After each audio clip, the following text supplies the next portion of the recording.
welcome back to the news desk again for this special edition looking at WrestleMania. Now, we haven't covered wrestling a whole lot the last few months, but it's time to get back into the swing of things as summertime rolls up and as we head into WrestleMania, on to SummerSlam, into Survivor Series, a pretty exciting time.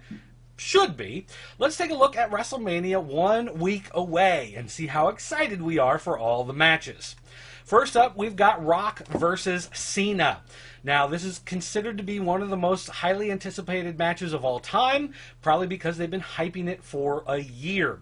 And, of course, Rock symbolizes all of the Attitude Era guys. John Cena, symbolizes the new era of guys.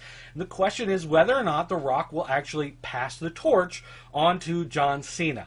Now, quite frankly, I think he probably will. I think he's going to lose to John Cena and allow John Cena to carry the torch, pick up the mantle, however you want to say it. Basically, right now, Rock does not want to go back to wrestling full-time. He's basically come back as a favor, just come back to get back in touch with some of the fans. I guess maybe he doesn't want to do Tooth Fairy 3, so he decided maybe it's time to focus on wrestling for a little bit and rebuild his fan base a little bit. But he does not want to be back wrestling full-time, so I don't see any reason why he should go over John Cena, except for the fact that he's famous, and WWE does have a tendency to go for that a little harder than they should. Next up, Hell in a Cell, Undertaker versus Triple H with Shawn Michaels as the special guest referee. I fully expect Undertaker to win this one as usual. I expect there to be some sort of interference from Shawn Michaels. Why else would he be there? What exactly that entails, I don't know. But I tell you what I do fully expect to see in this match. I expect to see The Undertaker disappear at the end of it and announce his retirement.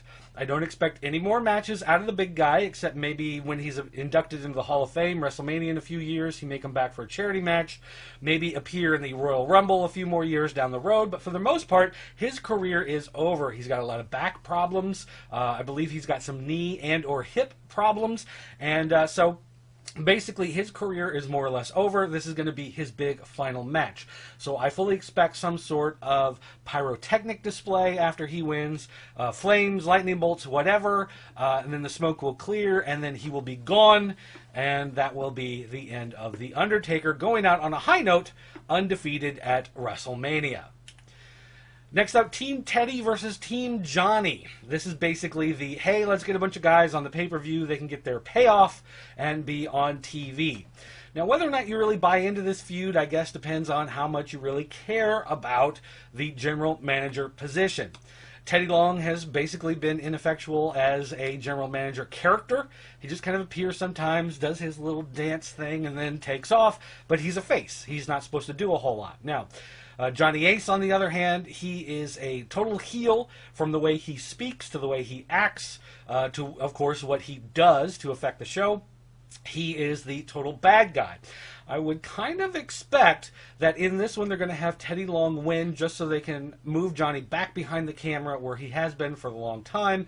There's really nothing behind the scenes for Teddy Long to do. He was a referee for a long time. He was a manager now and again. But for right now, I just don't see John Laurinaitis, being taken on both shows all the time when he does have other duties behind the camera. WWE Championship, Chris Jericho versus CM Punk. Jericho's been on and off again with the WWE over the last few years, whereas CM Punk had that whole giant storyline where he had signed and said he didn't and won the title and supposedly left and was gone for like a week and then came back. If you remember all of that they rushed through what could have been an epic storyline. But basically, CM Punk is back. He'll be facing Jericho. I expect him to retain the title. I know that Jericho likes to continue to tour and write books and do whatever else on the side with his rock and roll projects and whatnot, so I don't see Jericho taking the title, but if he does, I expect it to be in some sort of transitional champion type of role. In the World Championship spot, though, we do have Daniel Bryan versus Sheamus.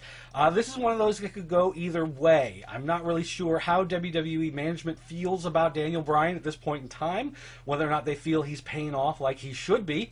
But this is one of those matches where I think they've probably made up their mind, and then they're going to change their mind, and then they're changing their mind again, and then day of the show they'll come up with something else. So, if anything else, I expect maybe a few run-ins on this one, probably end up a little little goofy, and I really don't think anyone's going to care in the long run, which is a shame because Daniel Bryan is a great talent. Sheamus actually had a great run a few years ago as champion, and then they just kind of seemed to drop it. So, bit of a shame how this one is stacking up, but there's just no heat behind it.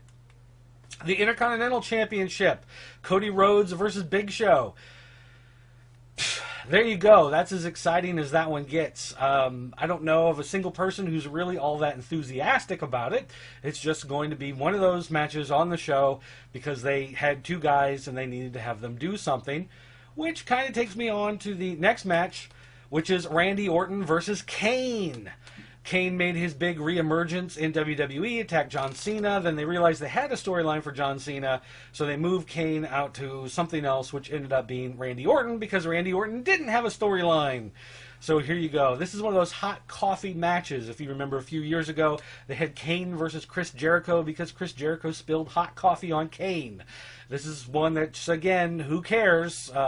Randy Orton, great talent, underused, and I don't think that this match is really going to get anybody to care. But at least, if nothing else, it gives Orton something to do until they push him back up into the world title picture. Finally, Divas. We've got the team of Eve and Beth Phoenix versus Kelly Kelly and Maria Menounos. I don't know how. She works on Extra. And for whatever reason, she's the celebrity they've put in this show. She apparently is a big fan. They had her hosting Raw last summer. She apparently enjoyed it. She wanted to do some more, and they said, hey, she's a host on Extra. If we do something with her, then we get lots of free plugs on TV. So there's your popcorn match. When this match comes on, make sure you go and use the bathroom, get yourself a refill, because this one's not really going to matter. And it's a shame, really. I mean, Beth Phoenix is a great wrestler. I think Eve Torres has a lot of potential. Kelly Kelly is just there, and Maria Menudo is from Extra. Well, guys, that's going to do it for our WrestleMania wrap-up. There's still two more people in the Teddy versus Johnny match that haven't been announced. They will be announced this week. We'll be back sometime later this week with a look at Raw and a look at SmackDown and look at any other news and notes heading into WrestleMania. So, thanks for watching, guys. I'll see you next time.